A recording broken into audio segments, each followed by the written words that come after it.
Very good. First of all, I'd like to greet each one. Happy Feast Day of the Sacred Heart. I hope you had Thank you. a meaningful celebration. Thank Yes, you. thank you. Same to you. Thank you. I will now share my presentation.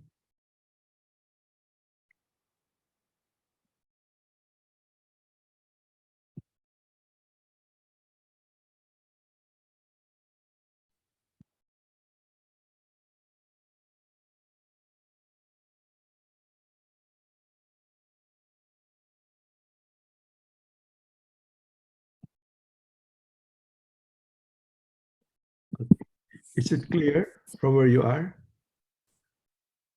Yeah, we can see, Ben. We can see. Thank you. Uh,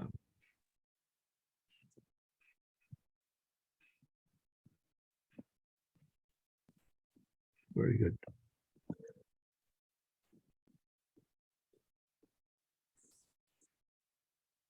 How about me? Can you see me? Yeah. Or just the screen? Yes. Yes, we can see you. Very good. Do I come clear? Can you hear me well? Yeah.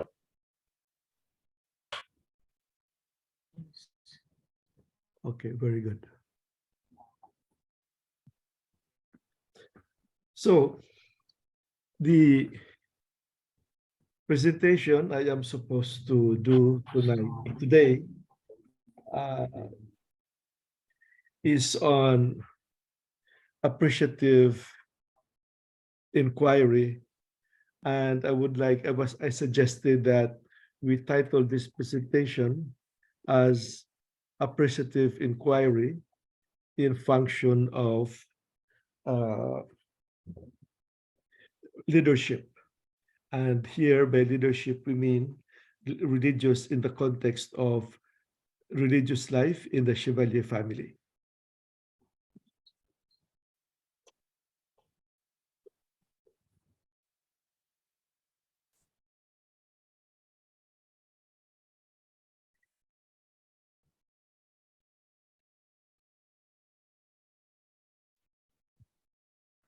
Operation. Good. There are some preliminary comments that I would like to make.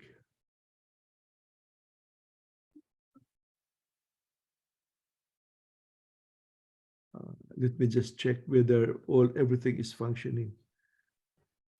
Okay. So the first is when we talk of leadership and appreciative inquiry, these are some preliminary questions or comments that I would like to ask you for your reflection.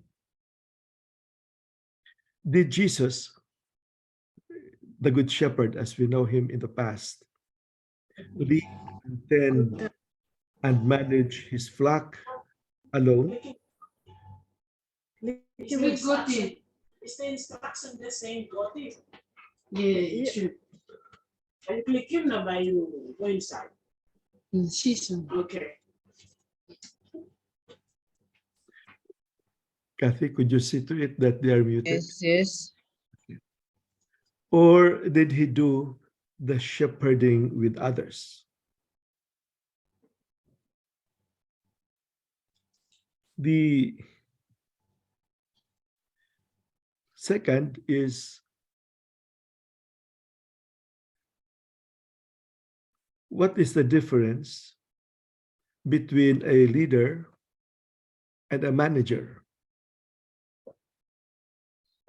Can a good leader be an effective manager at the same time?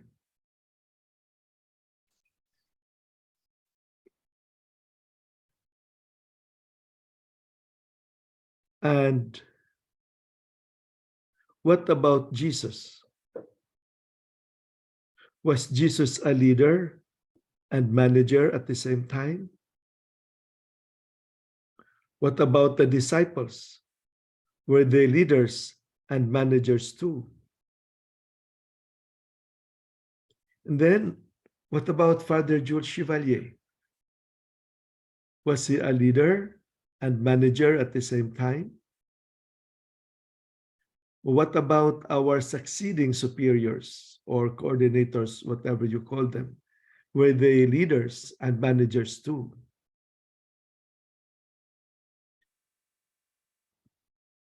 I ask this question in view of the fact that we are now with the practical exercise of leadership using, for example, the appreciative inquiry. Part of that is our discussion before about leadership as visionary. And we said that the greatest visionary leader of all time was Jesus because of his vision for the kingdom of God. And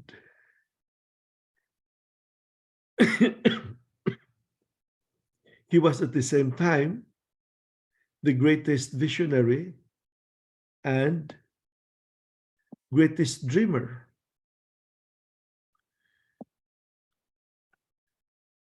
With his great vision, being the Messiah, and with a vision for the kingdom of God.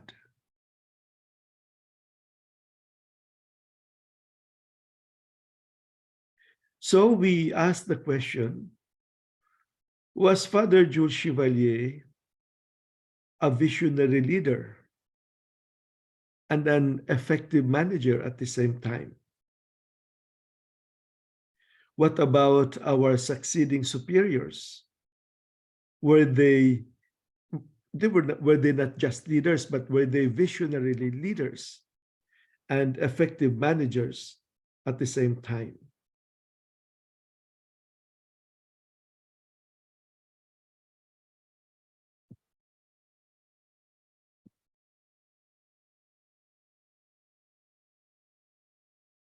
I would like to invite you now, just a moment.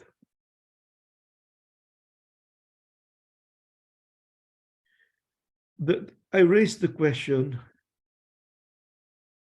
what's the difference between a visionary leader and a dreamer, and between a leader and a manager? When we ask these questions, preliminary comments and questions at the back of the I invite you now to our opening prayer. That was the day that my life changed. A multitude had gathered by the Sea of Galilee and listened to Jesus preach for hours.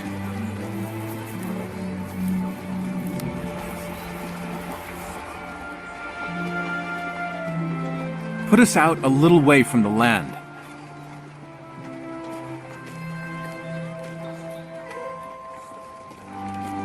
I did as the Lord requested, and he sat teaching the crowds from my boat. I would liken him to a wise man.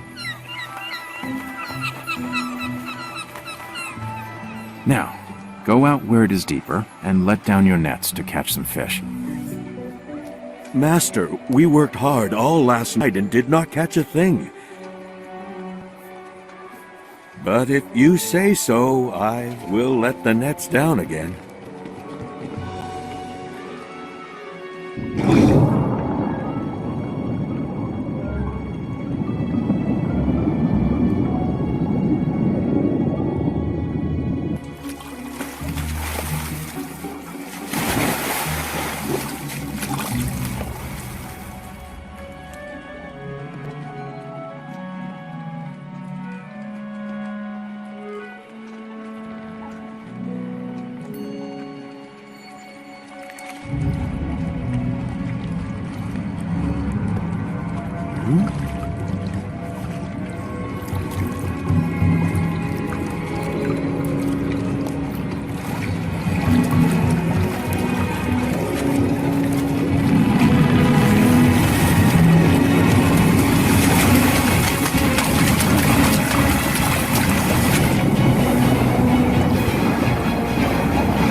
Let's lend a hand.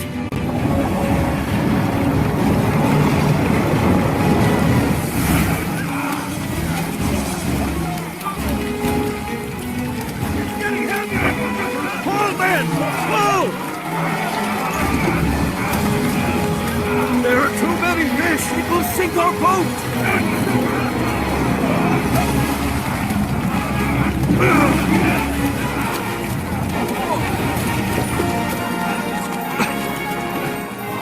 This is amazing! We have never caught so many fish at one time!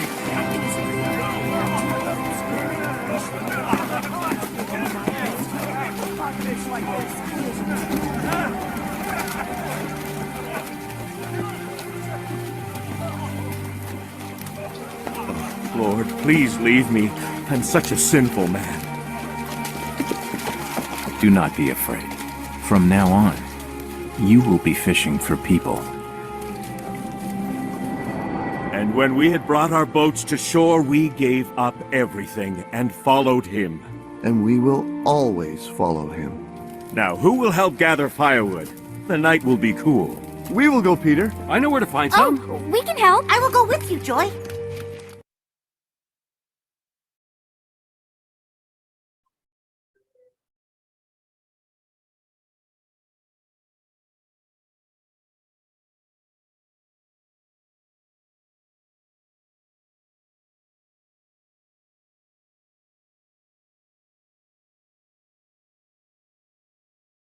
That was the day that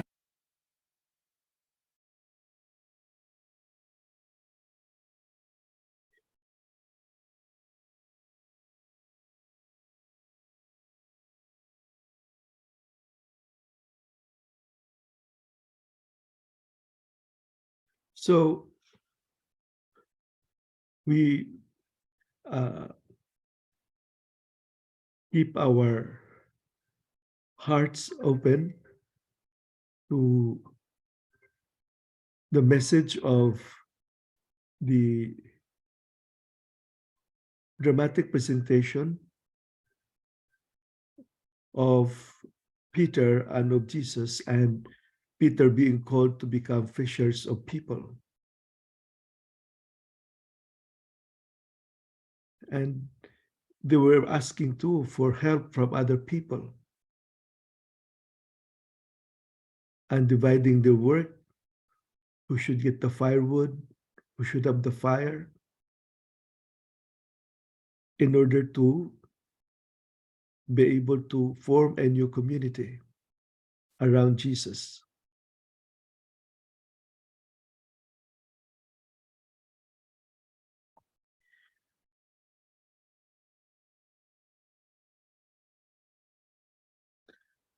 So when we go to the appreciative inquiry, what is it?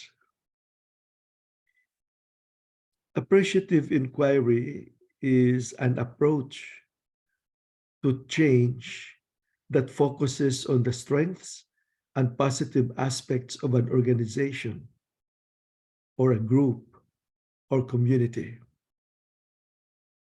Take note that it is an approach to change.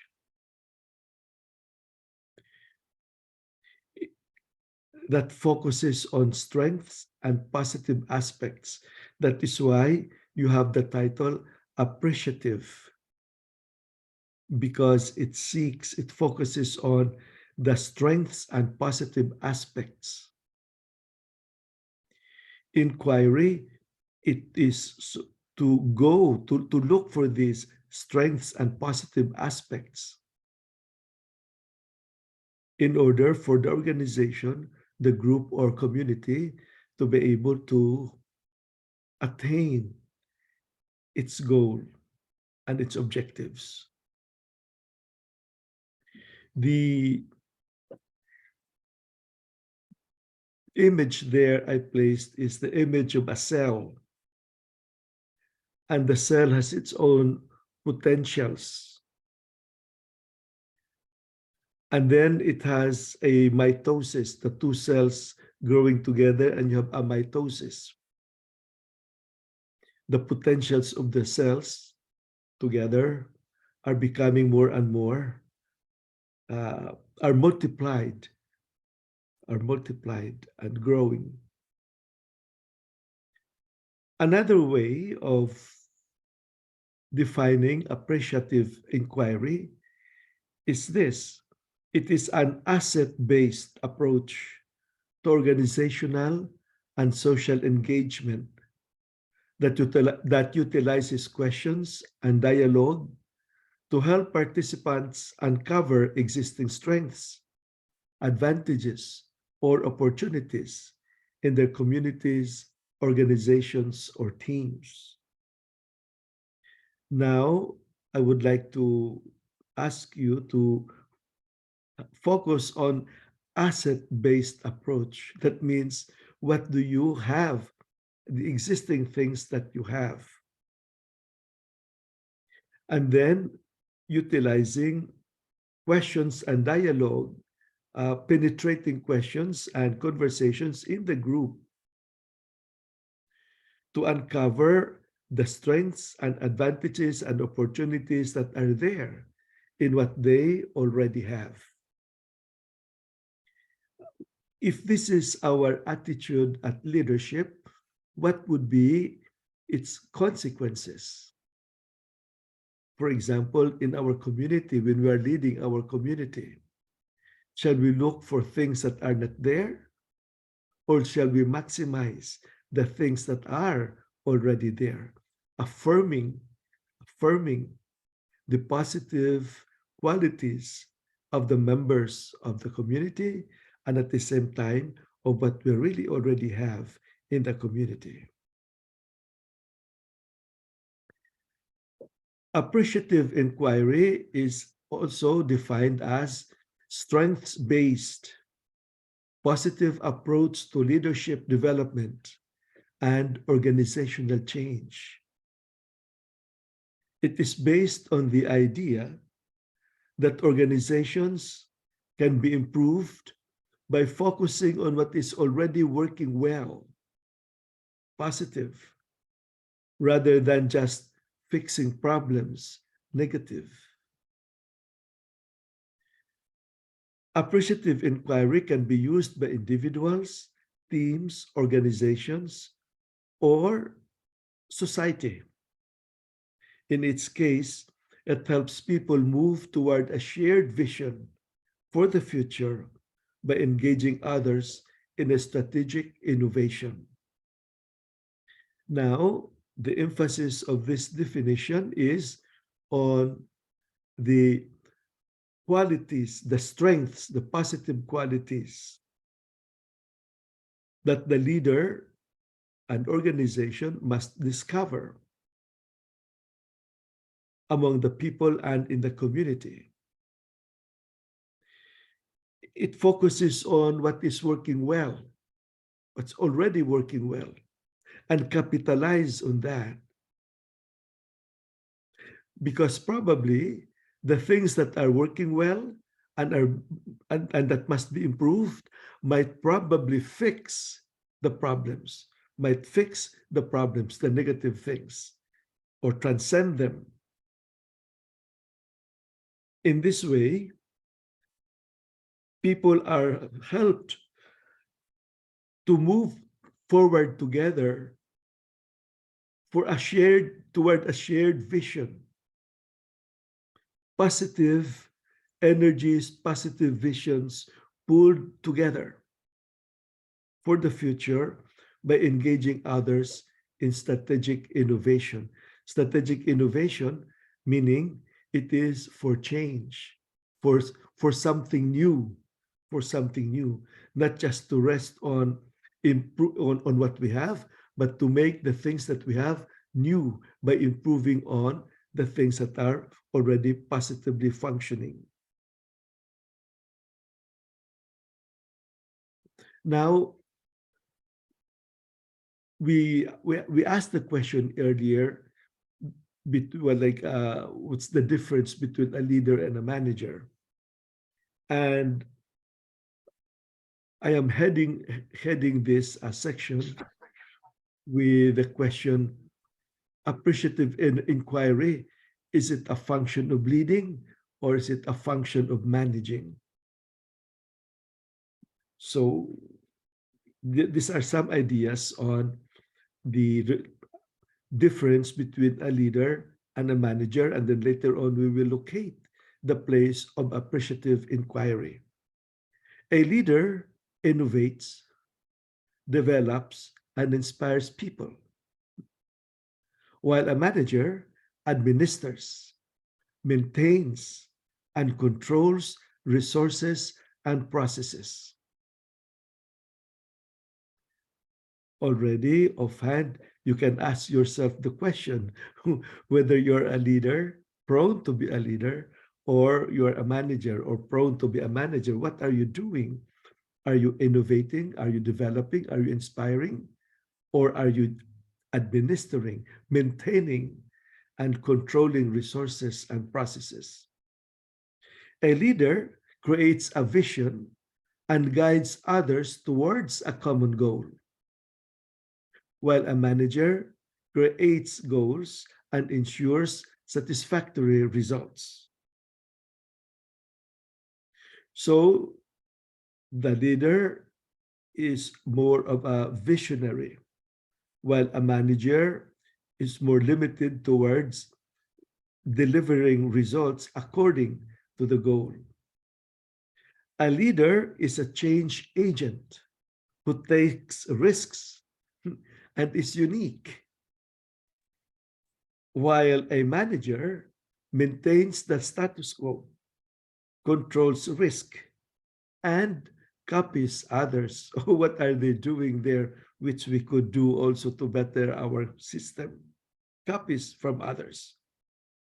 But a leader is a change agent who takes risks and is unique.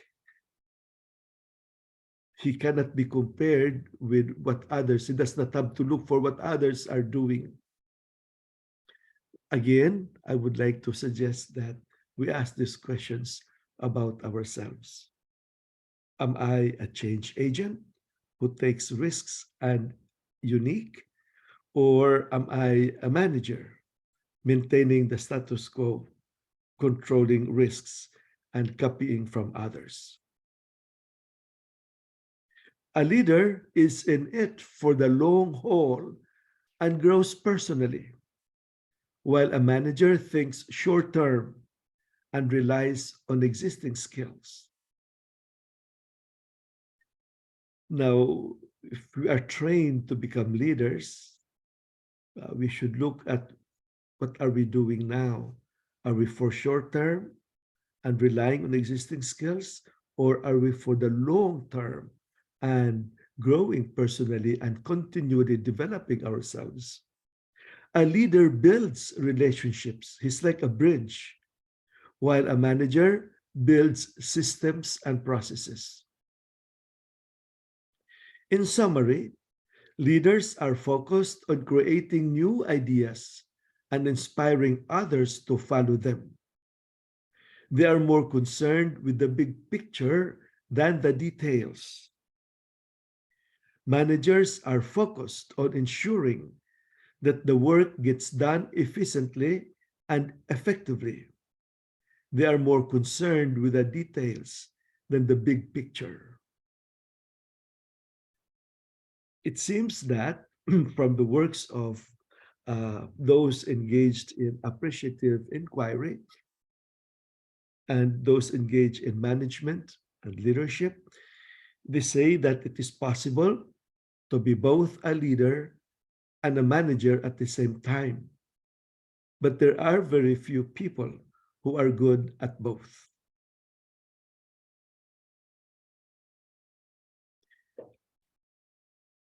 What about you? Are you more of a leader or a follower? Are you more of a manager or a doer? Can you be leader and manager at the same time? And why? At this stage, I would like to invite you to a group discussion for maybe 15 minutes just to exchange your ideas, introduce yourselves to one another, and see uh, where you belong, what your qualities are: a leader or follower, manager or doer, or leader and manager at the same time.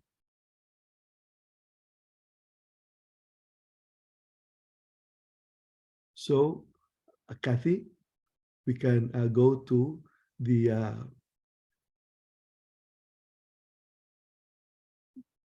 yes, thank you.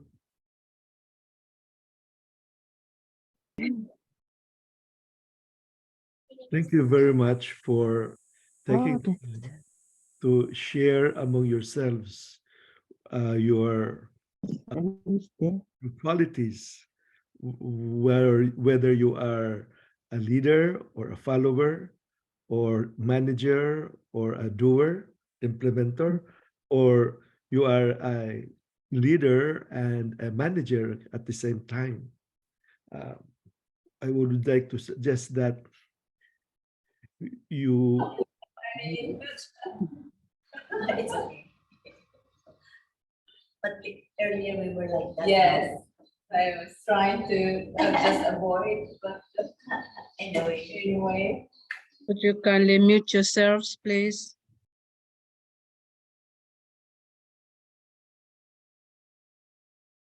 I muted Archer House. I suggest that you will always be mirroring, reflecting on ourselves as we go into the practical details of being a leader, especially in the uh, style, in the model of appreciative inquiry. When I was much younger, 120 years ago, I thought I was both a leader and a manager at the same time because I could do things together. I could inspire people at the same time, control the resources. And then later on, I became more of a manager than a leader, especially when I found myself in a work where there was somebody who was superior of me and I was supposed to fulfill the vision of the superior or of the organization. And what I needed to do was to manage the resources. Later on, I also felt, oh, I was more of a leader because at the time, I was more free to inspire people to look for directions. And there were people I gathered who were able to implement what they thought was uh, a good vision for all of us. Now, at this stage of my life, I am pastor, administrator of a parish. I think I should be leader and manager at the same time. Although we also have here what we call a business manager. But again, I'd like to ask you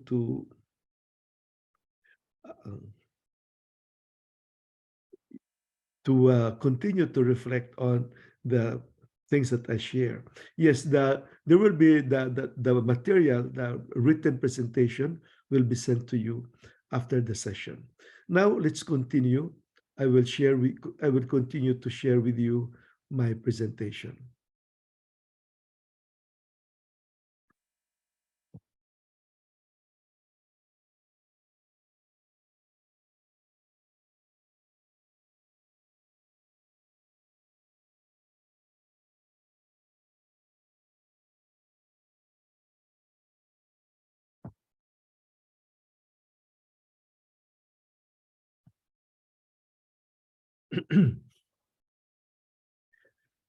Okay.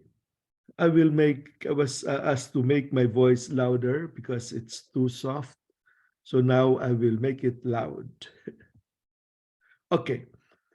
When talking of management of functions, we look at these management functions as also included in the model of appreciative inquiry.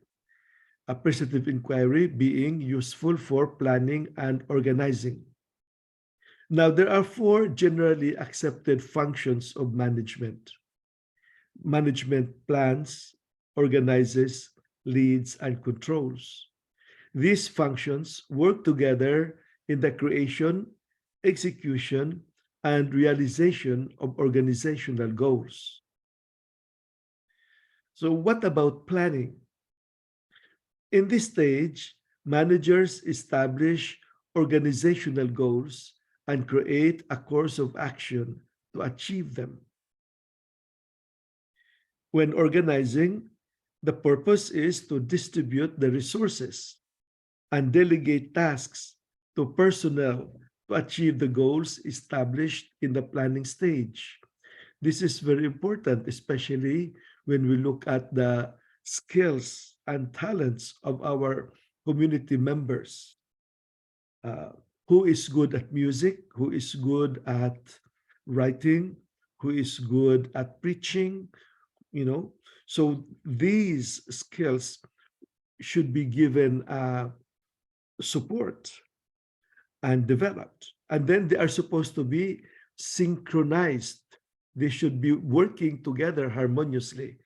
If I am a good singer and somebody is a good guitarist, then he can accompany me when I sing, or I can sing when he plays the guitar. So we synchronize our talents. So too with, for example, those who are good with managing finances, and or people who are able to spot the talents of other people and they can be mobilized for a certain ministry. And then leading. This function involves motivating people and directing them towards achieving the goals established in the planning stage. And finally, controlling. This function involves monitoring people's performances and making necessary changes to ensure that goals are being met. For example, when one is found to be late always for work, or tendency to leave the work without telling people, always in a vacation mood. These things have to be seen and to be checked so that talents and potentialities of the individual and of the group, together with the resources that they have, can be used to ensure that goals are being met. In the planning and organizing, the planning and organizing play important roles in leadership. Because here, in planning and organizing, we decide goals and focus on objectives. We expand decision-making and set abilities and expectations. So expand decision-making, it's not just one, but many different parts of the organization or of the community, because they know what's happening in their field of expertise or ministry.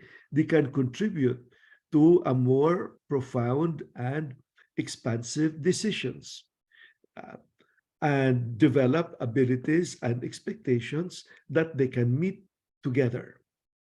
And then motivate the staff of the organization and improve their motivation level.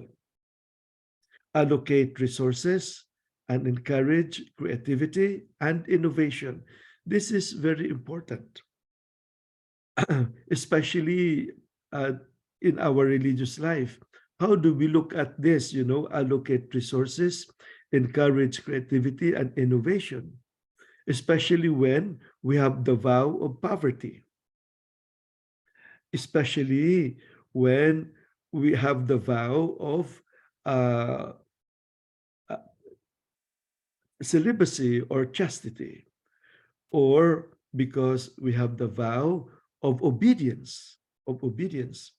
So in what sense should I encourage members to be more innovative and to be more creative beyond what the leader or the superior is able to see as operational in their own community. And then planning an organization from the perspective of leadership reduces overlapping and wasteful activities and reduces uncertainty.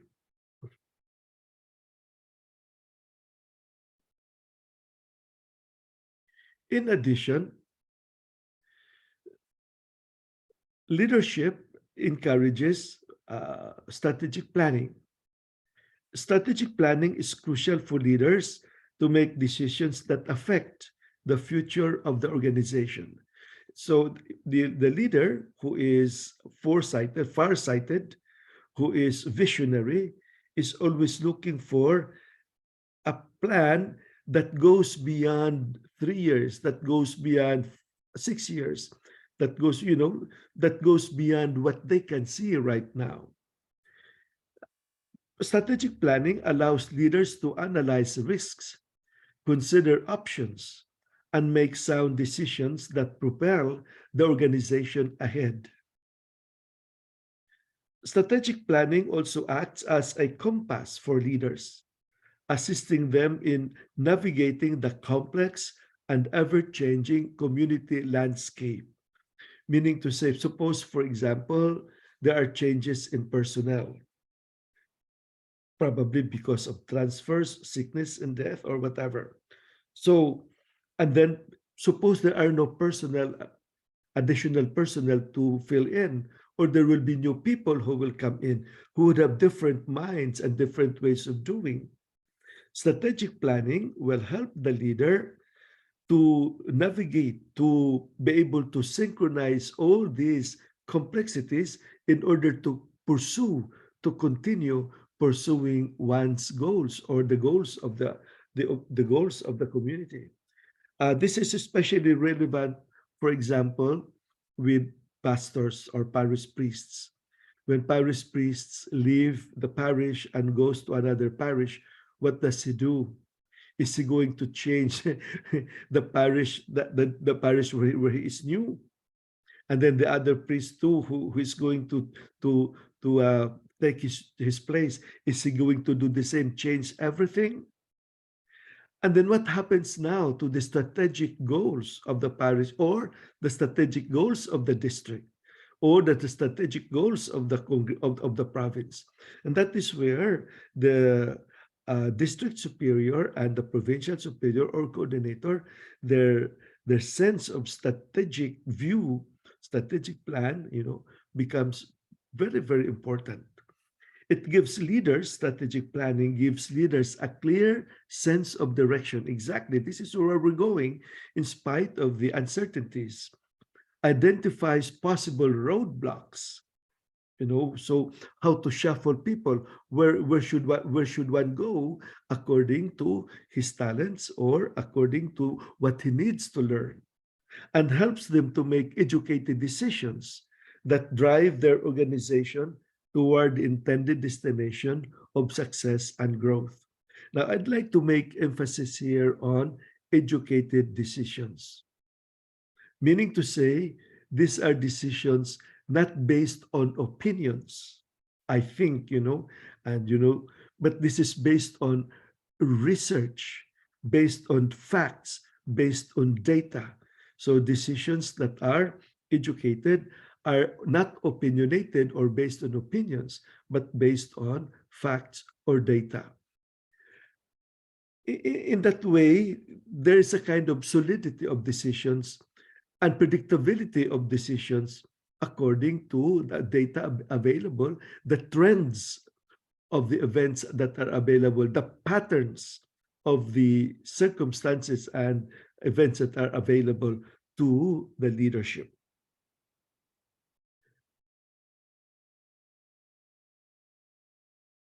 Now, in the past, the traditional tool of leaders in making plans is what we call the SWOT analysis, SWOT meaning strength, weakness, opportunities, and threats. So in the strategic planning, they come together and they say, okay, what's the strength of the MEC province in the Philippines? Oh, there are 65 of us, and we are young, like uh, 60% are young people. They are 30 years of age or something, suppose. What's our weakness? Well, our weakness in terms of number, we are too dispersed. We are living alone. So what's the opportunity? There are clustered parishes, which probably we can uh, join together so that we can work as a team. And the threat is, well, maybe some people do not want to work as a team. Maybe some people prefer to be alone, all those things. So these are the things that must be considered: strength, weakness, opportunities, and threats. So opportunities and threats largely would come from the outside external factors, and strength and weaknesses would probably usually come from the internal factors. So SWOT analysis is a traditional model that focuses on identifying an organization's internal strength and weaknesses, as well as external opportunities and threats. It is a tool used to evaluate the current state of an organization and identify areas for improvement. SWOT analysis is often used to develop strategic plans for organizations. However, there were certain criticisms leveled against traditional SWOT approach. One is that it identifies issues without providing solutions. Second, it lacks prioritization. A SWOT analysis can be overwhelming if leaders are not clear on what they are going to prioritize. In that sense,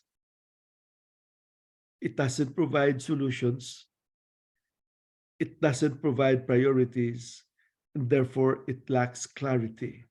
What do leaders do if a factor is both a weakness and a strength at the same time? One of the things that come to mind, weakness and strength at the same time, is the Jesuit, who is a very good artist, but he violated many people. And the analysis out of this SWOT analysis, the analysis can be subjective and too many opinions to address. On the other hand, appreciative inquiry emerged from this, what we call the challenge of the weaknesses on the weaknesses of the SWOT analysis. On the other hand, appreciative inquiry is a strengths-based approach that focuses on identifying an organization's positive attributes. Therefore, this can be less conflictive. It is a tool used to identify what is working well within an organization and build on those strengths. Therefore, it tends to affirm. Appreciative inquiry is often used to develop new strategies for organizations. Therefore, it is innovative, tends to be transformative, or to bring out something new. Now, how did it emerge? What was such a short history of this appreciative inquiry? This was originally proposed in 1987 by David Copperrider and Suresh Srivastava, which is a theory and methodology and process of organizational and social change. Take note, organizational and social change, always towards change, towards something new, not for maintenance. It grew out of the fields of organizational management, development, and action research. Appreciative inquiry is commonly called also an asset-based or strength-based approach to systems change because it emphasizes positive idea generation over negative problem identification. So positive idea generation, generating what's, from one idea, bring out some more positive ideas, build on them, hopefully that they would be able to neutralize or to transcend and or to solve negative problems, the negative problems identified in the organization. Appreciative inquiry, therefore, could be seen as an attempt to use collective inquiry and dialogue to generate positive ideas that might otherwise be masked by unproductive, though hidden, cultural biases. So this is culturally sensitive. In this way, positive socially constructed ideas that are revealed and developed through the appreciative inquiry process, ideas that might have otherwise remained invisible and unconsidered, become an antidote to negative socially constructed problems. What that means is, for example, related to the first, it is possible that in a community we are coming from different cultures. And then usually there is the host community would have the main culture that's pervading together with what they're used to doing, the rules and regulations, for example, of the community. So one follows it, one goes into it. But maybe somebody has in the community have more new ideas because of where they came from, because of their own experiences in their lives.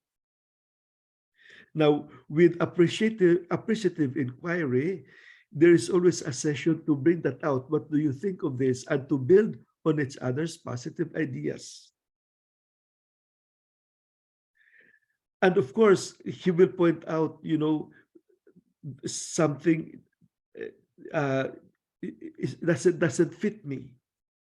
But maybe that the problem there that doesn't find a fit is probably a negative reality resulting from a past experience that have not been discussed, that have not been taken into account. Like only the system made it into a problem because there were no new ideas coming in. So when the new ideas are coming in, and new ideas are built upon the other, that would be an antidote to what we would call socially constructed problems, because there are now new possibilities that are discovered precisely because of these new ideas in a social dialogue, in the social collective inquiry. Now, for 10 minutes, I would like to ask you to go back to your groups. 10 minutes. And ask the question, were you ever engaged in strategic planning or planning for long-term goals? Second, what did you use? Did you use SWOT analysis, or probably you probably used a appreciative inquiry model, or maybe not at all, you just made up your plans. So in any way, the question is, which one was helpful to you? If you used the SWOT analysis or appreciative inquiry, or you didn't use anything, which one was helpful for you? And maybe why? Maybe why? Okay. So with that, we go to our group Zoom rooms for the next 10 minutes, and we start now.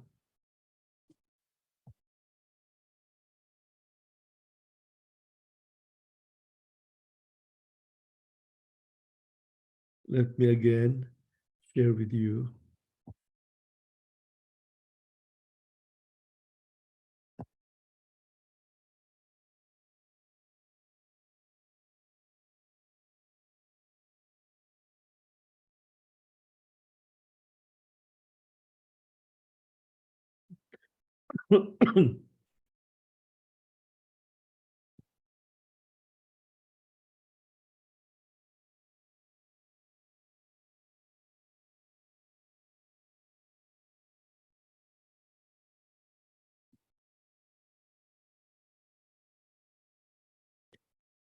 Okay. The reason why I ask these questions is for us to be able to appreciate, to discover the positive things that we have already, and to maximize the things that we have learned in order to bring out something new in the spirit of appreciative inquiry.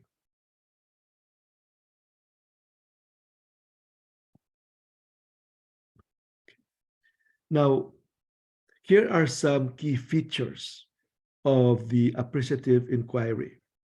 First, it is a collaborative process that involves all stakeholders.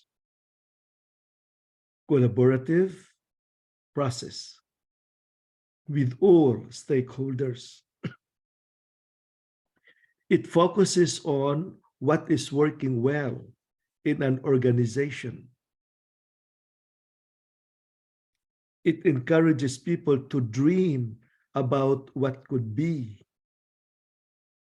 I would like to emphasize this. It encourages people to dream about what could be, because the function of dreaming is a projection of something that is better than what I have now. So if it is a projection of something than what I have now, it is a positive vision derived from the things that are positive with me, that I have with me now, that are positive. It helps people move toward a shared vision for the future by engaging others in strategic innovation. So it is encouraging others to project to the same future together, to project to this, to share the same vision together for the future. It does not suppress the the vision of others because they probably are not congruent with ours. No, whatever they have, they are put together into a shared vision.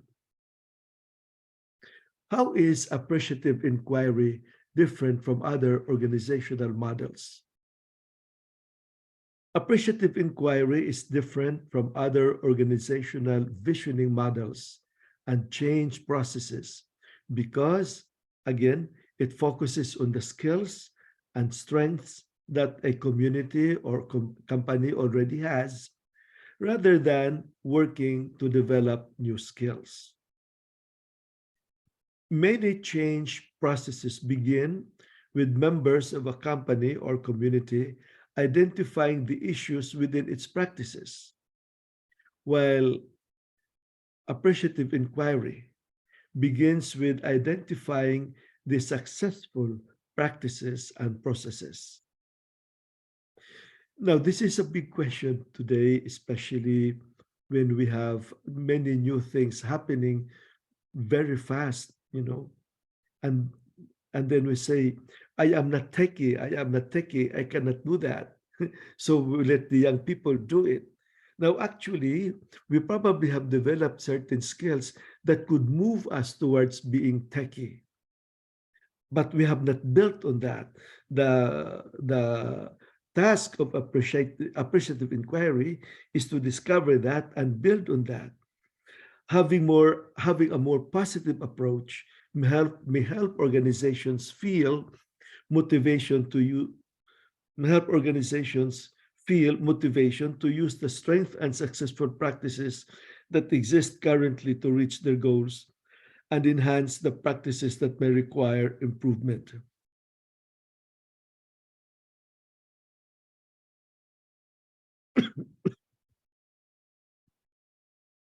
Okay, now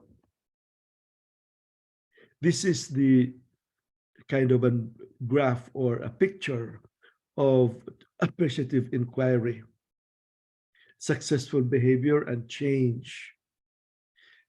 Now, if you notice, this is like a stool with three legs. The leg of continuity, which this early stage of the appreciative inquiry talks of as discovery. This is the time of locating and appreciating the best of the past and the present. So what's the best of the past and the present? The second leg is novelty, dreaming. Imagining new or different elements that arises from or that arose from the best of the past and the present. And then transition, the time for the design and destiny, deeply inquiring into how we make it happen. So let's design what are the things that we could make better. How do we make it better? And that is where we're leading to. We should reach that goal. And on top of the stole, you have where we can sit, and there is a light there, the light there that will continue to tell us of a never-ending quest for the better things in the future, because we know that the good things today can be made better. This is taken from the Center for Appreciative Inquiry. Now, these are the 5 elements of appreciative inquiry. First is, what is the focus of the inquiry? Clarifying. And this is what you call in this schema definition. From the definition, what's the focus of the inquiry? What are we looking for? Then we go to the discovery.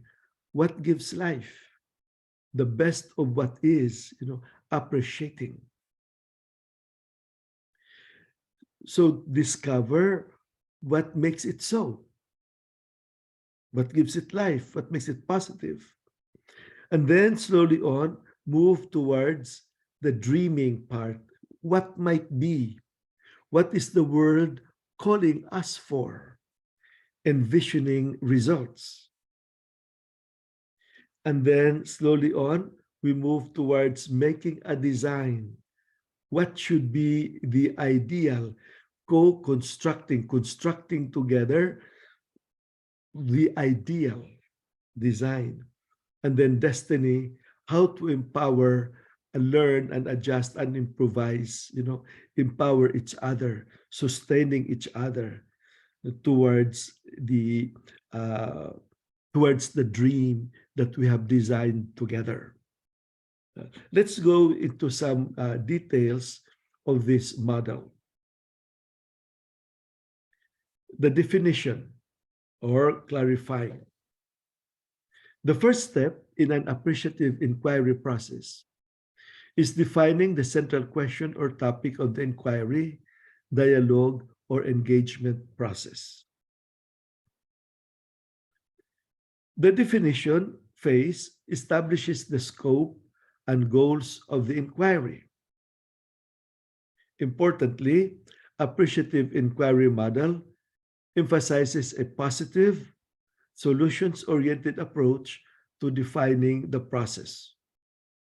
While a more traditional problem-solving process might begin with collecting data, diagnosing weaknesses, which we normally do,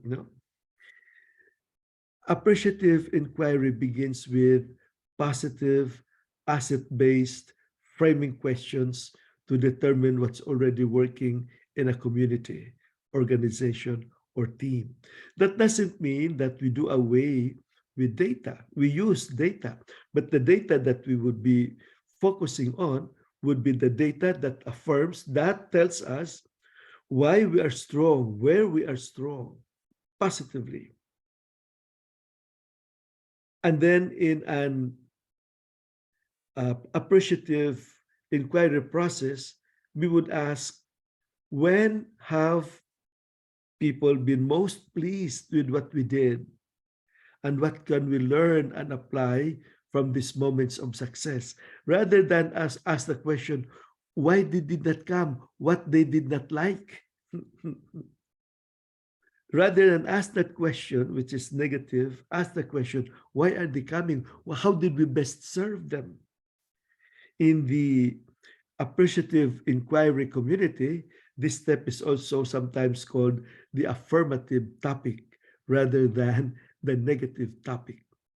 So if you notice, if we have this attitude, it's an attitude, a frame of mind of always looking for the affirmative, the positive, we uncover in each one who probably thinks negatively, we discover that in his negativity, there is something that's positive that needs to be taken out, to be surfaced. And then to make that positivity contribute to the positivity of the whole. Second, the discovery or appreciating process. In the second step of an appreciative inquiry process, participants engage in a dialogue designed to surface the most positive features of a community, organization, or team. For example, let's talk of like Harcher community, composed of very heroic individuals who have done a lot in the missions, but are now taking care of each other. Those who are able-bodied and those who need to be taken care of, but still are able, and those who are probably needs really real assistance. The question is to surface, what's the most positive feature in this community? Our smile, our caring for each other, or my failure to care, my hesitancy to take the initiative. Those are the negative aspects, but we give the emphasis on the smile, the positive, the initiative that we take to care for each other, you know. So that might, me who is kind of a lazy body, that might make me more encouraged to participate. Yes, you know, this is it, you know. By beginning with positively framed questions, participants discuss and come to appreciate what's already working. According to David Cooper Ryder, one of the co-founders of Appreciative Inquiry, this task is accomplished by focusing on peak times of organizational excellence. When were we most happy? When did we most achieve?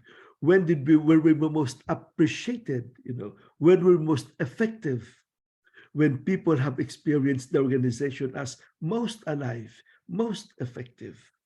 Seeking to understand the unique factors like leadership, relationships, technologies, core processes, structures, values, learning processes, external relationships, planning methods, and so on, that made the high points possible. People deliberately let go of analysis of deficits and systematically seek to isolate and learn from even the smallest wins. See, the smallest wins, the smallest gains, they are emphasized over those over those overly analyzed deficits or weaknesses that we have. So, for example, in our community, in say, for example, in Chevalier Home. So, what's the most positive thing with the leadership there, the one who is in charge? What's the most positive with our relationships here, especially when we are old and we tend to bring back our negativities or our conflicts in the past when we were children, or when these were the embedded traumas in our minds. So now we encourage, oh, what are the positive things in our relationships that we need to emphasize, including technologies, core processes, etc. In some presentations of the model, the discovery step is divided into two phases. The first phase is to identify and discuss positive, effective, or exceptional moments, events, or periods of success. And the second phase is to look for themes or common elements among those positive moments, events, and successes. So we look for common themes or common elements or trending. We can make a trend, trending patterns. If these are the trends and patterns of positivity from out of the exceptional moments that we have identified, periods of successes that we have identified, then we can move forward, make them some, give them some more, multiply some more of these positive moments that we discover as trends and patterns. Now, life-giving forces. In the parlance of appreciative inquiry community, these moments and themes are sometimes called life-giving forces, or LGFs, which the Center for Appreciative Inquiry defines as elements or experiences within the organization's past and or present that represent the organization's strengths when it is operating at its best. So at this moment, I can pause for a while and ask you to answer at the back of your mind, what would be life-giving forces in your community, in where you are? Or what would be the life-giving forces that you have in your person? And then how would that be? How would these life-giving forces in the community or in your person, how could that contribute to a more to a more forward-looking flow or of your community life or of your ministry? The other is positive core. Another common term in the appreciative inquiry community is the positive core, which refers to the central assets of community, organization, or team. Like, for example, do we consider our community life as a positive core? Do we consider our friendship or our being brothers and sisters in the community as positive core, so that whatever happens to us, whatever happens to me, I will always have a fallback position and I will not be rejected, because there is a positive core existing in the community or in the ministry where I do my work. And then dream, envisioning. This is the third step of the appreciative inquiry process. Participants collaboratively envision a desired future for their community, organization, or team. So, for example, we go back to Chevalier family, Chevalier home. With all these positive things that are going on, where do we hope to be? Are we just maintaining the status quo, waiting for the end of life to come? Or is there something more that we can do? A vision for the community, because they have already built so many assets, so many positive activities of joy, of camaraderie, of helping each other, becoming more creative and productive even at that stage of life.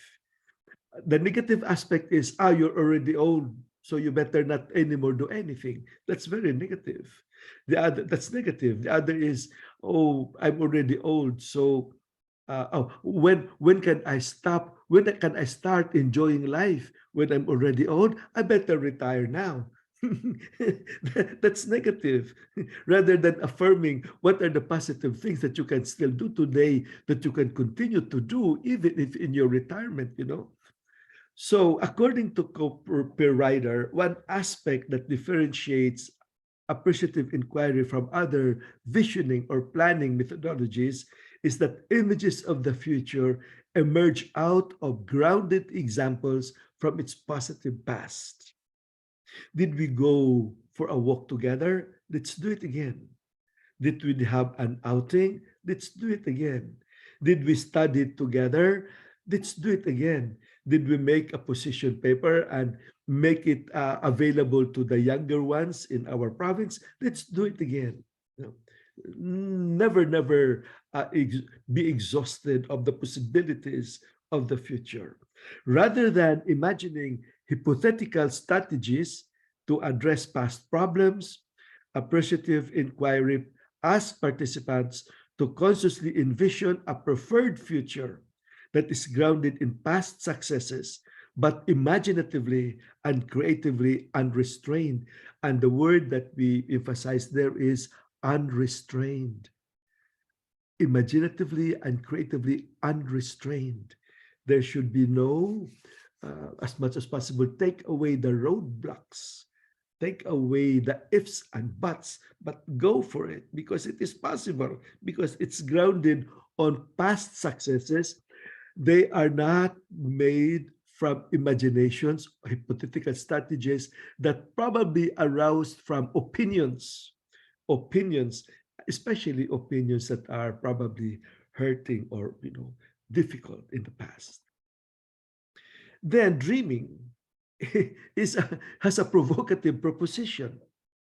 In the appreciative inquiry model, a provocative proposition refers to a collectively produced statement, or in some cases, a graphic illustration that captures the outcome of the dreaming envisioning process. According to the Center for Appreciative Inquiry, the provocative proposition bridges the best of what is with your or their own speculation or intuition of what might be. It is provocative to the extent that it stretches the realm of the status quo. There is something more. Challenges common assumptions or routines. There is something more. And helps suggest real possibilities that represent desired possibilities for the individual, group, or organization. In some appreciative inquiry processes, provocative propositions are used or also used in the design phase and are sometimes called possibility propositions because, as copywriter explains, they bridge the best of what is identified in discovery with what might be imagined in dream. So maybe you can ask yourselves, when you dream, you think you have some provocative propositions. What can be your provocative propositions that could inspire you to do something more? And then fourth, the design. In the fourth step of an appreciative inquiry process, participants begin to co-constructively design a new or refashioned community or organization or team. It's like rearranging your room. You already have this bed there and your table there and your chair here. But maybe you'd like to rearrange it so that you can have more space. You can have a space for your looking at the window, or so rearranging to have something fresh, new, but always grounded on what you have. While participants imagine possibilities in the dream stage, they start to assemble the practical elements of a plan in the design stage. Okay, so what do you have there? What do you have here? The assets, who and where, the talents, we rearrange them constructively for a new way of living. And then the delivery or destiny, the innovating step. The final step in an appreciative inquiry process is the implementation of the collective design. In his original formulations of the model, copywriter called this final step deliver, but later changed it to destiny because, according to Gervais Bush in 2011, delivery evoked images of traditional change management implementation whereas destiny is something new, where you are going. Importantly, the Center for Appreciative Inquiry notes that during this phase, communities, organizations, or teams innovate and improvise ways to create the preferred future. By continuously improvising and building appreciative inquiry competencies into the culture, which includes noticing and celebrating successes that are moving the system toward the preferred future the organization or group co-created. This is very important. They're noticing and celebrating successes. So the celebrationary aspect, that's very important, because the celebration, however simple, is pointing to the dream and the fulfillment, to the destiny, to the future, which is celebrated now. The successes of the past and the hope of the future is being linked by the celebration now. Now, there are 5 appreciative inquiry principles.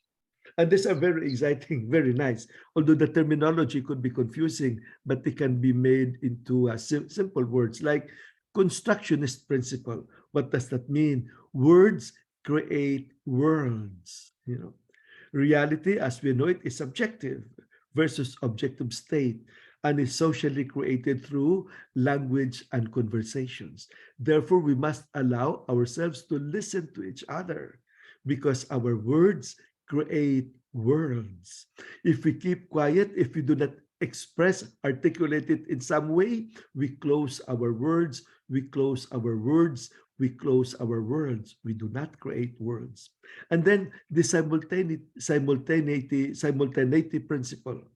Inquiry creates change. Never be afraid of questions. Never be afraid of inquiry, because inquiry creates change. The moment we ask a question, we begin to create a change. The questions we ask are faithful. And then this one, this is very nice. The poetic principle. We can choose what we study.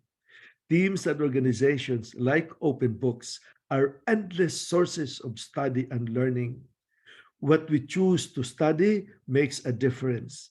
It describes, even creates, the world as we know it. And then,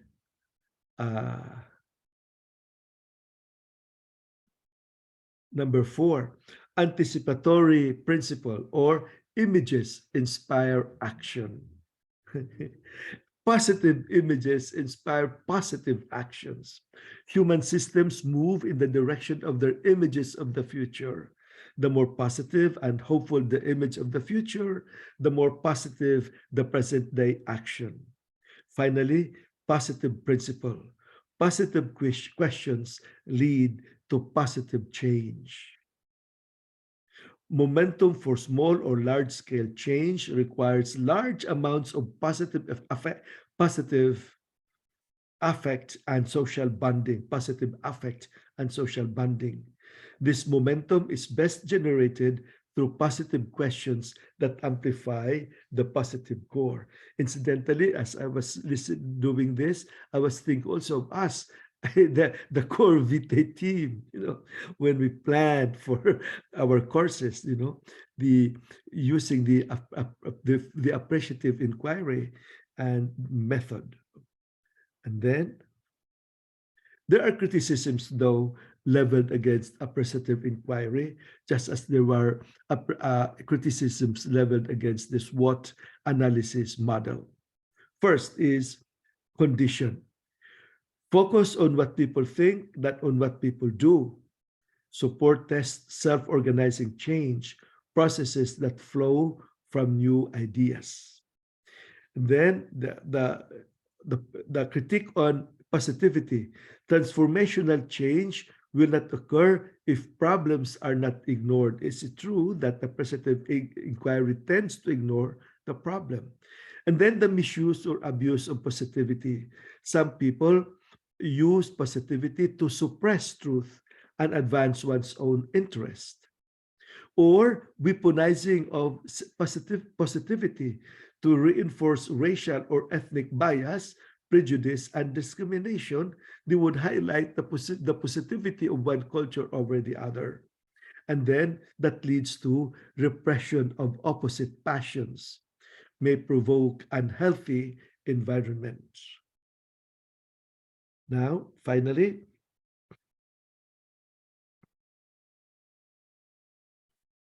we go to our spirituality of the heart. In this realm of appreciative inquiry, from definition, discovery, dream, design, and destiny, we have Father Joel Chevalier says, society today is inflicted with egoism, indifferentism, and relativism, the malmodern. And yet, he also says, the heart of the divine master is the center on which everything in the Old and the New Testament converges. The pivot around which everything in Catholicism turns. The Son of the Church, the soul of our souls, the source of our mysteries, the origin of our sacraments, the pledge of our reconciliation, the salvation of the world, the remedy of all our ills. That is how I understand devotion to the Sacred Heart. It embraces everything. It is the answer to everything. How positive is that? How positive is that when looking at the world that needs to be transformed?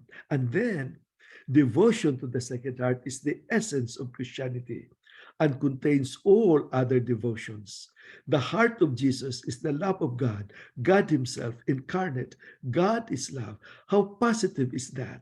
To combat, the egoism, indifferentism, and relativism with the immensity of God's heart, with the immensity of God's compassion. And then the destiny, the dreaming and the destiny. In his contemplation, Father Jules Chevalier saw a new world emerging from the pierced heart of Jesus, nourished by water and blood.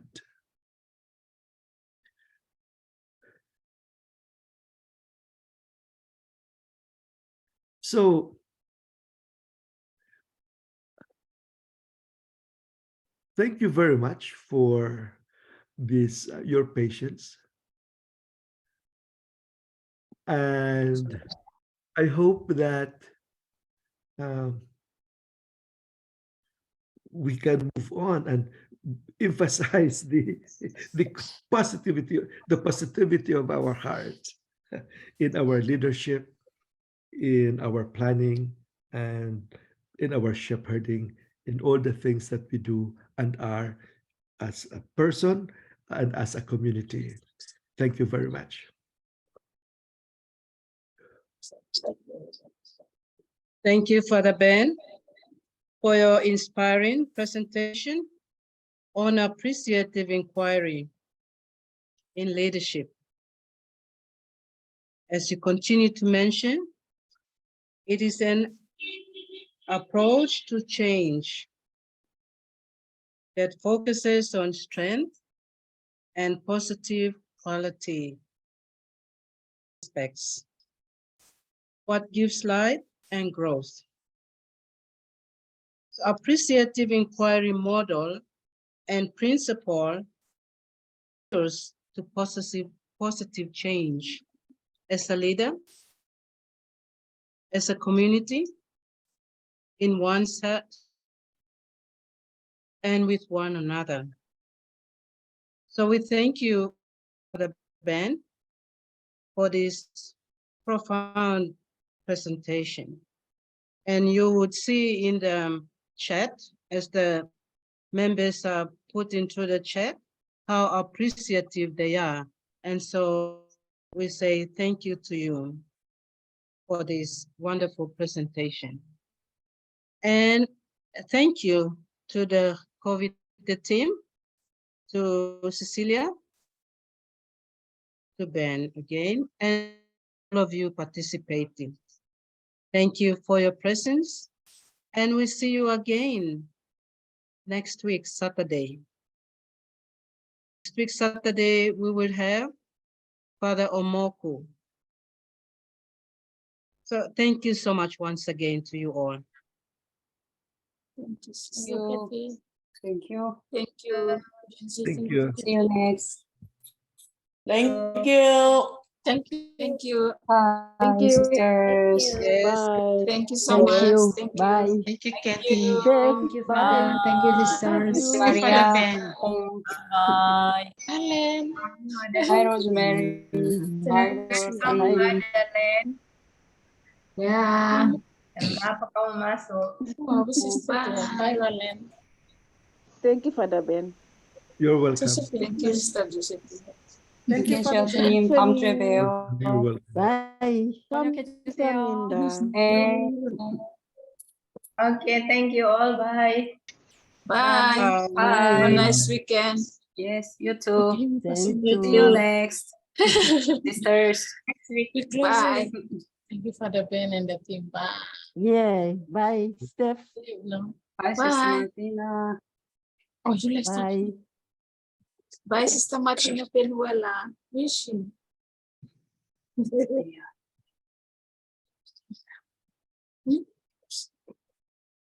Bye. God Bye, bless. sister. Bless you. Thank Thank you, you. Father. God bless You're the welcome. team. Bye.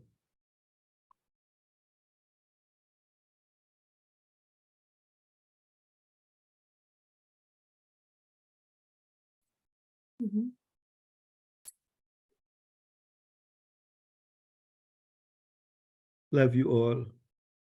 Well, Thank you.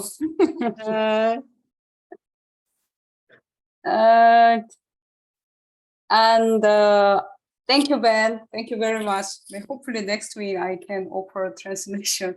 But about the translation function, I checked with Rapa, and Sister Rapa suggested you go to the Zoom page.